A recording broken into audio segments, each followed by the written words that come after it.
আল্লাহ মাফ করুক, ২ বান্ধবী গেছিলাম স্কুলে। স্কুলে গিয়ে কিছুই ভাল লাগতেছিল না। তাই আমরা স্কুল পালিয়ে যাচ্ছিলাম অন্য আরেক বান্ধবীর বাড়ি। আমরা রাস্তা দিয়ে যাচ্ছিলাম আর ভাবছিলাম একটা ভিডিও বানানো যাক। তাই ২ জনে ঢং করছিলাম। প্রথমে তার ক্যামেরার সামনে আসতে নাকি লজ্জা লাগতেছিল। তাই বলতেছিল আমি রাস্তা থেকে নেমে ক্যামেরার সামনে আসব। আমার বান্ধবীকে বাড়ি যেতে একটা গাড়িও উঠা লাগে না, কারণ তাদের রাস্তা এত সুন্দর যে হাঁটতে ছাড়া যাওয়ার কোনো উপায় নাই। আমি তো এত অলস, হাঁটতেছি আর একটুটুকু দাঁড়াচ্ছি।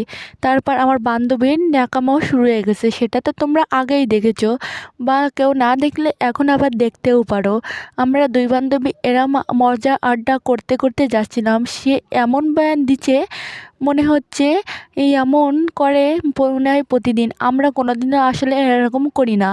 আমাদের বন্ডিংটা আসলে ভালো, কিন্তু তাও এমনটা হয় না, কারণ আমরা তেমন মানে ইচ্ছা করে না করতে। আর যে চশমা পরা না দেখছো, চশমাটা আমার চোখের সমস্যা হয়েছে, কিন্তু মানুষের যে এত চুলকানি থাকতে পারে এটা বলার বাইরে।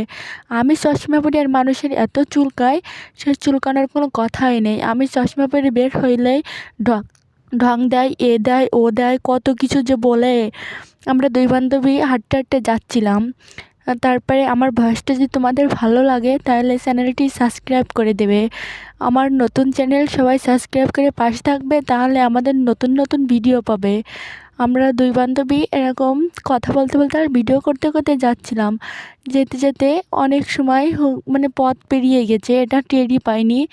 যে ভাবতেছি কেবলমাত্রই নাকি রাস্তায় উঠলাম, তাহলে এত দূর কীভাবে চলে আসলাম। সে বকতে বকতে দেখেন কি রিয়াকশন নিচ্ছে, তার কিন্তু গলা শুকিয়ে যাচ্ছে, তাও কিন্তু সে থামছে না। এর বকা ভিডিওটা তো আমায় ছাড়িয়েছি আগেই, আপনারা তো সেটাই দেখতে পাচ্ছেন। এর মধ্যে আমি আবার বলতেছি তুমি একটু আস্তে হাঁটো, নয়তো আমি তোমার ভিডিও করব কিভাবে। তারপরে নাকি তার অনেক রোদ লাগতেছে, এবারে সে রোদ নিয়ে ডায়লগ দেওয়া শুরু করছে। সেটা হয়তো আমি ছাড়ি নাই, ছাড়বো, তোমরা কিছুক্ষণের মধ্যেই পেয়ে যাবা।